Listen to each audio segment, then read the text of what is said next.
প্রধান নির্বাচন কমিশনার হিসেবে নিয়োগ পেলেন সরকারের অবসরপ্রাপ্ত সচিব এএমএম নাসির উদ্দিন। রাষ্ট্রপতি মোহাম্মদ শাহাবুদ্দিন তার সাংবিধানিক ক্ষমতা বলে এ নিয়োগ দিয়েছেন। একই সঙ্গে আরও 4 নির্বাচন কমিশনার নিয়োগ দিয়েছেন তিনি। বৃহস্পতিবার মন্ত্রিপরিষদ সচিব ড শেখ আব্দুর রশিদ স্বাক্ষরিত পৃথক 2টি প্রজ্ঞাপনে প্রধান নির্বাচন কমিশনার এবং অন্যান্য নির্বাচন কমিশনার নিয়োগ দেওয়া হয়।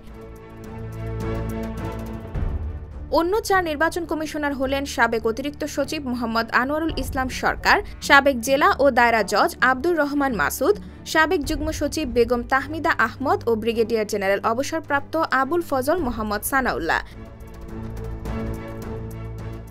এর আগে নির্বাচন কমিশন পুনর্গঠনে আইন অনুযায়ী গত 29 অক্টোবর আপিল বিভাগের বিচারপতি জুবায়ের রহমান চৌধুরীর নেতৃত্বে 6 সদস্যের সার্চ কমিটি গঠন করা হয়।